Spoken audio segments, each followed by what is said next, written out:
சரியாக கட்டுப்பாட்டு மைய அதிகாரிகள் அந்த விமானத்தை ட்ராக் செய்ய துவங்கினர்.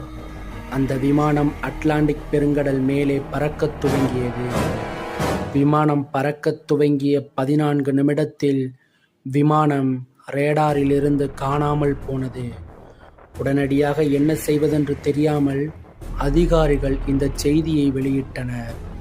அந்நாட்டு அரசு போயிங் 727-232 ரக N844AA என்ற பதிவெண் கொண்ட விமானம் காணாமல் போனதாக அறிவித்தனர். பின்னர் இது குறித்து விசாரணையை துவங்கினர். இந்த விமானத்தை யார் இயக்கியது?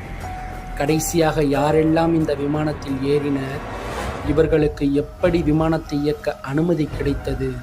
அல்லது இது தீவிரவாதிகளின் செயலா என பல கோணங்களில் விசாரணையை நடத்தினர். விசாரணையில்